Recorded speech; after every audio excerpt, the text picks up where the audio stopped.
Hello dears, welcome to I for education. നമ്മുടെ commerce സബ്ജക്റ്റിലെ 3rd യൂണിറ്റിൻ്റെ അനാലിസിസുമായിട്ടാണ് ഇന്ന് നമ്മൾ വന്നിട്ടുള്ളത്. നമുക്കറിയാം 3rd യൂണിറ്റിൻ്റെ നെയിം എന്താണ്? ബിസിനസ് എക്കണോമിക്സ് എന്നുള്ളതാണ് അല്ലേ. അപ്പോൾ നമ്മൾ ഇന്ന് ബിസിനസ് എക്കണോമിക്സിൽ ഫ്രീക്വൻ്റ് ആയിട്ട് ചോദിച്ചിട്ടുള്ള ടോപ്പിക്സ് ഏതൊക്കെയാണ് എന്നുള്ളതാണ് നമ്മളിന്ന് ഡീറ്റെയിൽഡ് ആയിട്ട് അനലൈസ് ചെയ്യാനായിട്ട് പോകുന്നത്. ആൻഡ് ആ ഒരു ടോപ്പിക്സിൽ നിന്നൊക്കെ ഏത് ടൈപ്പ് ഓഫ് ക്വസ്റ്റ്യൻസ് ആണ് വന്നിട്ടുള്ളത് എന്നുകൂടെ എന്ത് ചെയ്യും ഇന്ന് നമ്മളിവിടെ കവർ ചെയ്യും. ഓക്കെ, അപ്പോൾ നമുക്ക് സ്റ്റാർട്ട് ചെയ്യാം.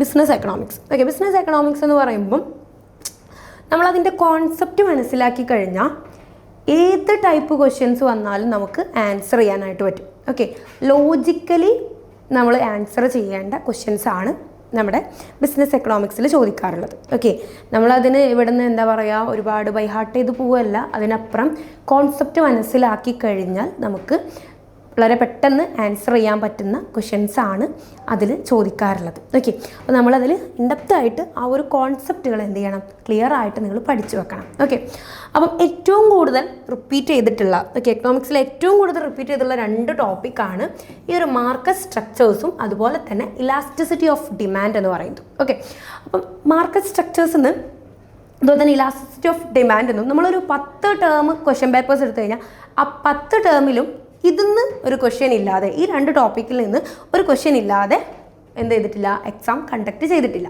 ഓക്കെ, അപ്പോൾ നിങ്ങൾ ഒരു കാരണവശാലും സ്കിപ്പ് ചെയ്യാൻ പാടില്ലാത്ത, അതായത് ഇപ്പം പഠിക്കാൻ കുറച്ച് ടഫാണ് എന്നൊക്കെ തോന്നുമ്പോൾ എന്ത് ചെയ്യും, നമ്മൾ സ്കിപ്പ് ചെയ്യും. പക്ഷെ അങ്ങനെ സ്കിപ്പ് ചെയ്യാൻ പാടില്ലാത്ത 2 ടോപ്പിക്കാണ് ഈ ഒരു മാർക്കറ്റ് സ്ട്രക്ചേഴ്സും അതുപോലെ തന്നെ ഇലാസ്റ്റിസിറ്റി ഓഫ് ഡിമാൻഡ് എന്ന് പറയുന്നത്.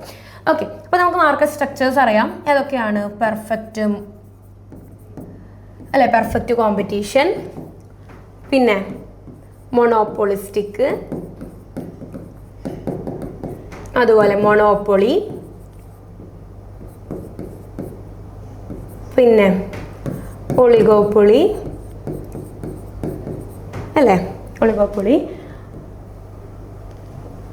ഓക്കെ, അപ്പോൾ നമുക്ക് പെർഫെക്റ്റ് കോമ്പറ്റീഷൻ ഉണ്ട്, മൊണോപ്പൊളിസ്റ്റിക് കോമ്പറ്റീഷൻ ഉണ്ട്, മൊണോപ്പൊളി ഉണ്ട് ആൻഡ് ഒളിഗോപ്പൊളി. ഓക്കെ, അങ്ങനെ 4 ടൈപ്പ് ഓഫ് മാർക്കറ്റ് സ്ട്രക്ചേഴ്സ് ആണ് നമുക്ക് പഠിക്കാനായിട്ടുള്ളത്. ഈ 4 സ്ട്രക്ചേഴ്സിനും വളരെ ഇൻഡെപ്ത് ആയിട്ട് തന്നെ നിങ്ങൾ പഠിച്ചു വെക്കണം. ഓക്കെ, എങ്ങനെയാണ് അവിടെ പ്രൈസ് ഡിറ്റർമൈൻ ചെയ്യുന്നത്, എങ്ങനെയാണ് അതിൽ ഇക്വിലിബ്രിയം ഫൈൻഡ് ഔട്ട് ചെയ്യുന്നത്. ഓക്കെ, അതുപോലെ തന്നെ ഓരോന്നിലും എന്താണ്, ഏത് ടൈപ്പ് ഓഫ് ഗുഡ്സ് ആണ് സെല്ല് ചെയ്യുന്നത്, അതുപോലെ തന്നെ ഓരോന്നിലും എത്ര നമ്പർ ഓഫ് സെല്ലേഴ്സ് ഉണ്ടാവും, എത്ര നമ്പർ ഓഫ് ബയേഴ്സ് ഉണ്ടാവും, അങ്ങനെ അതിൻ്റെ കംപ്ലീറ്റ് ഫീച്ചേഴ്സ് കാര്യങ്ങൾ നിങ്ങൾ എന്ത് ചെയ്യണം, പഠിച്ചു വെക്കണം. നിങ്ങൾക്ക് അങ്ങനെ ഇൻഡെപ്ത് ആയിട്ടുള്ള, അതായത് പല ടേമിലും പല കാര്യങ്ങളാണ് അവർ ചോദിച്ചിട്ടുള്ളത്. ഓക്കെ, അതുകൊണ്ടാണ് ഒരു ഏരിയ പോലും, ഓക്കെ, ഒരു ആസ്പെക്റ്റിൽ പോലും എന്ത് ചെയ്യരുത്, അത് സ്കിപ്പ് ചെയ്യാനായിട്ട് പാടില്ല. ഓക്കെ, അപ്പോൾ നിങ്ങൾ അതൊക്കെ നോക്കി വെക്കണം. പിന്നെ വരുന്നത് ഇലാസ്റ്റിസിറ്റി ഓഫ് ഡിമാൻഡ് ആണ്. ഓക്കെ, പ്രൈസ് ഇലാസ്റ്റിസിറ്റി, അതുപോലെ തന്നെ ഇൻകം ഇലാസ്റ്റിസിറ്റി, അതുപോലെ ക്രോസ് ഇലാസ്റ്റിസിറ്റി. ഇതിന്ന് നമുക്ക് പ്രോബ്ലം ക്വസ്റ്റ്യൻസ് വരാറുണ്ട്. ഓക്കെ, പ്രോബ്ലം സോൾവ് ചെയ്യാനായിട്ടുള്ള, ഇലാസ്റ്റിസിറ്റി കണ്ടെത്താനായിട്ടുള്ള ക്വസ്റ്റ്യൻസ് ഇതിൽ വരാറുണ്ട്. പ്രൈസ് ഇലാസ്റ്റിസിറ്റി, ഇൻകം ഇലാസ്റ്റിസിറ്റി, അതുപോലെ തന്നെ cross elasticity. Okay, cross elasticity. അങ്ങനെ നമുക്ക് 3 ടൈപ്പ് ഓഫ് ഇലാസ്റ്റിസിറ്റീസ് ആണ് അതിൽ വരുന്നത്. അപ്പം അതിൽ പ്രോബ്ലം ചോദിക്കാറുണ്ട്. ഓക്കെ, എങ്ങനെയാണ് പ്രൈസ് ഇലാസ്റ്റിസിറ്റി കാണേണ്ടത്, എങ്ങനെയാണ് ഇൻകം ഇലാസ്റ്റിസിറ്റി കാണേണ്ടത്, എങ്ങനെയാണ് ക്രോസ് ഇലാസ്റ്റിസിറ്റി കാണേണ്ടത് എന്നുള്ളത് നിങ്ങൾ എന്ത് ചെയ്യണം, ക്ലിയർ ആയിട്ട് പഠിച്ചു വെക്കണം. അതുപോലെ തന്നെ ഇപ്പം ക്രോസ് ഇലാസ്റ്റിസിറ്റിയിൽ നിന്നൊക്കെ നമുക്ക് തിയറി ക്വസ്റ്റ്യൻസും വരാറുണ്ട്. അതായത് ഇപ്പം ഒരു ഗുഡിൻ്റെ ഇത്രയാണ് ഇലാസ്റ്റിസിറ്റി എന്ന് തന്നിട്ട്, പിന്നെ നമുക്ക് ഇന്ന പ്രൈസിൻ്റെ ഡീറ്റെയിൽസ്, അതുപോലെ തന്നെ ക്വാണ്ടിറ്റീൻ്റെ ഡീറ്റെയിൽസും, പിന്നെ ഒരു ഇലാസ്റ്റിസിറ്റിയും ക്രോസ് ഇലാസ്റ്റിസിറ്റിയും തന്നിട്ട് നമ്മളോട് വേറൊരു ഗുഡിൻ്റെ ഇലാസ്റ്റിസിറ്റി എന്താണ്, അല്ലെങ്കിൽ അതിലുണ്ടാവുന്ന ചേഞ്ച് എന്തായിരിക്കും. ഓക്കെ, അങ്ങനെയുള്ള ഒരു എന്താണ്, ഹൈലി കോൺസെപ്റ്റ് ഓറിയൻറ്റഡ് ക്വസ്റ്റ്യൻസും ഇതിൽ നിന്ന് ചോദിക്കാറുണ്ട്. ഓക്കെ, എല്ലാത്തിനും എക്കണോമിക്സിലെ ഈ കൊടുത്തിട്ടുള്ള എല്ലാ ടോപ്പിക്കൊന്നും ഹൈലി കോൺസെപ്റ്റ് ഓറിയൻറ്റഡ് ആയിട്ടുള്ള, ഇൻഡയറക്റ്റ് ആയിട്ടുള്ള ക്വസ്റ്റ്യൻസ് ചോദിക്കാറുണ്ട്. ഓക്കെ, അപ്പോൾ നിങ്ങൾ ഇതിൻ്റെ കോൺസെപ്റ്റുകൾ ലോജിക്കലി പഠിച്ചു വെക്കുക. എല്ലാതും എന്താണ്, എങ്ങനെയാണ് അത് വന്നത്, ഓക്കെ, എങ്ങനെയാണ് ഈ ഇലാസ്റ്റിസിറ്റി നടക്കുന്നത്, അതിൻ്റെ ഓപ്പറേഷൻ എങ്ങനെയാണ്, അതിൻ്റെ വർക്കിംഗ് എങ്ങനെയാണ്, ഇപ്പോൾ ഓരോ മാർക്കറ്റ് സ്ട്രക്ചേഴ്സ്, ആ മാർക്കറ്റ് എങ്ങനെയാണ് വർക്ക് ചെയ്യുന്നത്, ഓക്കെ, അതിൻ്റെ മെയിൻ ഫീച്ചേഴ്സ് എന്തൊക്കെയാണ്, അതൊക്കെ നമ്മൾ പഠിച്ചെടുത്ത് കഴിഞ്ഞാൽ നമുക്ക് ഏത് ടൈപ്പ് ക്വസ്റ്റ്യൻ വന്നാലും നമുക്ക് ആൻസർ ചെയ്യാനായിട്ട് പറ്റും. ഓക്കെ, പിന്നെ വരുന്നത് കോസ്റ്റ് ആൻഡ് പ്രൊഡക്ഷൻ ആണ്. ഓക്കെ, കോസ്റ്റിൽ നമ്മൾ കോസ്റ്റ് കർവ്സ്, ഓക്കെ, കോസ്റ്റ് കർവുകൾ പഠിക്കാനുണ്ട്. അതിൽ നിന്ന് ഷോർട്ട് റൺ കോസ്റ്റ് കർവുകളുണ്ട്, ലോങ് റൺ കോസ്റ്റ് കർവ്സ് ഉണ്ട്. ഓക്കെ, അതിൻ്റെ ഒക്കെ ഒരു റിലേഷൻഷിപ്പ് കാര്യങ്ങൾ എന്ത് ചെയ്യണം, നിങ്ങൾ പഠിച്ചു വെക്കാനായിട്ട് നോക്കണം. അതുപോലെ മെയിൻലി ഷേപ്പ്. ഓക്കെ, ഈ കർവുകളുടെ ഷേപ്പ് എന്ത് ചെയ്യണം, നിങ്ങൾ പഠിച്ചു വെക്കണം. ഓക്കെ, ഷേപ്പ് വെച്ചിട്ടുള്ള ക്വസ്റ്റ്യൻസ് ചോദിക്കാറുണ്ട് മാച്ച് ദ ഫോളോയിങ് ആയിട്ടും.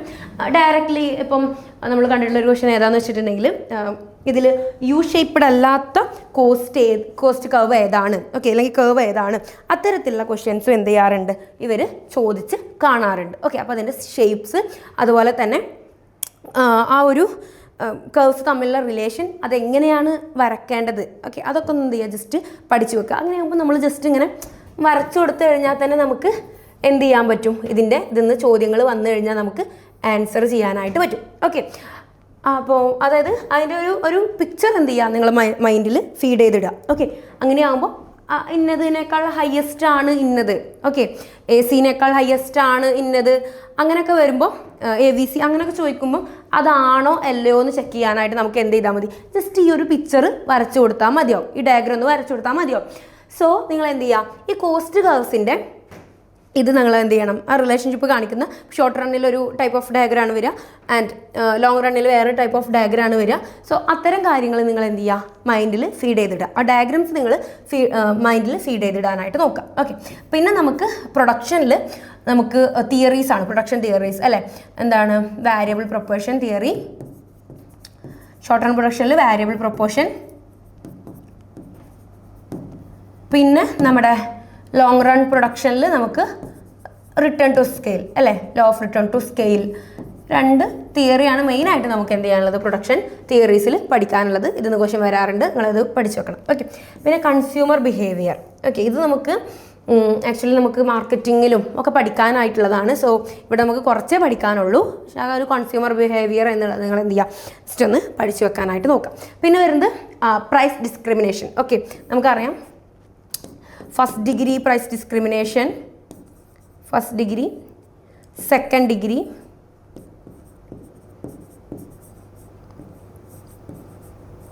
And third degree.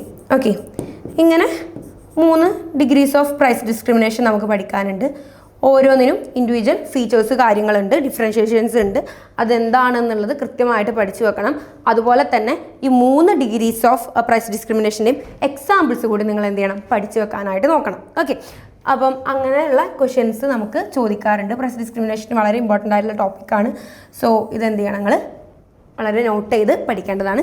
പിന്നെ മൊണോപ്പൊളി, ഒളിഗോപ്പൊളി, മൊണോപ്പൊളിസ്റ്റിക് കോമ്പറ്റീഷൻ അത് നമ്മൾ നേരത്തെ മാർക്കറ്റ് സ്ട്രക്ചേഴ്സ് എന്നുള്ളതിൽ പറഞ്ഞത് തന്നെയാണ്. സോ ഇതൊക്കെ പഠിച്ചു വെക്കുക. അതുപോലെ തന്നെ മൊണോപ്പൊളിയിൽ നമുക്ക് കാർട്ടൽ എന്ന് പറഞ്ഞിട്ട്, ഓക്കെ സോറി മൊണോപ്പൊളിയിലല്ല, അത് നമ്മുടെ ഒളിഗോപ്പൊളിയിൽ. ഓക്കെ, ഒളിഗോപ്പൊളിയിൽ നമുക്ക് കാർട്ടൽസ് എന്ന് പറഞ്ഞിട്ട് ഒരിത് പഠിക്കാനുണ്ട്. ഓക്കെ, അതായത് ഇപ്പോൾ ഒരു മാർക്കറ്റിലെ അതായത് ആ ഒരു set of producers, okay, producers അല്ലെങ്കിൽ മാനുഫാക്ചേഴ്സ് എന്ത് ചെയ്യുന്നു, കൂടി ചേർന്നിട്ട് അവർ കമ്പൈൻഡ് ആയിട്ട് ഇന്ന പ്രൈസിൽ വിൽക്കാം, ഓക്കെ, അല്ലെങ്കിൽ നമുക്ക് ഇന്ന ഔട്ട്പുട്ട് പ്രൊഡ്യൂസ് ചെയ്യാം എന്ന് മാത്രം പറയുന്ന, അങ്ങനെ കമ്പൈൻഡ് ആയിട്ട് ഡിസിഷൻ എടുക്കുന്ന ഒരു എഗ്രിമെൻറ്റിനെയാണ് കാർട്ടൽസ് എന്ന് പറയുന്നത്. ഓക്കെ, അപ്പോൾ ഈ കാർട്ടൽസുമായിട്ട് റിലേറ്റ് ചെയ്തിട്ടുള്ള ക്വസ്റ്റ്യൻസും എന്ത് ചെയ്യുന്നുണ്ട്, ഇപ്പം ചോദിച്ച് കാണുന്നുണ്ട്. സോ കാർട്ടൽസ് എന്നുള്ള ടോപ്പിക്ക് നിങ്ങൾ എന്ത് ചെയ്യണം, കൃത്യമായിട്ട് പഠിച്ചു വെക്കാനായിട്ട് നോക്കണം. ഓക്കെ, കാർട്ടലിനെ തടസ്സപ്പെടുത്തുന്ന കാര്യങ്ങൾ, കാർട്ടൽ ഫോർമേഷന് തടസ്സം ഉണ്ടാക്കുന്ന കാര്യങ്ങളൊക്കെ ചോദിച്ച് കാണാറുണ്ട്. ഓക്കെ, കണ്ടിട്ടുണ്ട്. സോ ഈ കാർട്ടൽസ് എന്നുള്ള ഈ ഒരു ഇത് നിങ്ങൾ പഠിച്ചു വെക്കാനായിട്ട് നോക്കണം. ഓക്കെ, അപ്പം കാർട്ടൽസ് എന്താണെന്നുള്ളത് പഠിച്ചു വെക്കുക. അപ്പോൾ തന്നെ നമുക്ക് ഏകദേശം അതിൽ നിന്ന് വരുന്ന കാര്യങ്ങൾ ആൻസർ ചെയ്യാനായിട്ട് വരും. ഓക്കെ, കാർട്ടൽസ് എന്താ പറഞ്ഞത്, ഒരു മാർക്കറ്റിലെ ഒരു സെറ്റ് ഓഫ് പ്രൊഡ്യൂസേഴ്സ് കൂടി ചേർന്നിട്ട് കമ്പൈൻഡ് ആയിട്ട് എന്ത് ചെയ്യുന്നു, പ്രൈസിനെയും പ്രൊഡക്ഷനൊക്കെ പറ്റിയിട്ടുള്ള ഒരു ഡിസിഷൻസ് എടുക്കുന്നതിനെയാണ് നമ്മൾ എന്തെന്ന് പറയുന്നത്, കാർട്ടൽസ് എന്ന് പറയുന്നത്. അതൊരു എഗ്രിമെൻ്റ് ആണ്, ശരിക്കും അതൊരു ഇല്ലീഗൽ എഗ്രിമെൻ്റ് ആണ്, കോമ്പറ്റീഷൻ ഇല്ലാതെയാക്കുന്ന ഒരു എഗ്രിമെൻ്റ് ആണ്.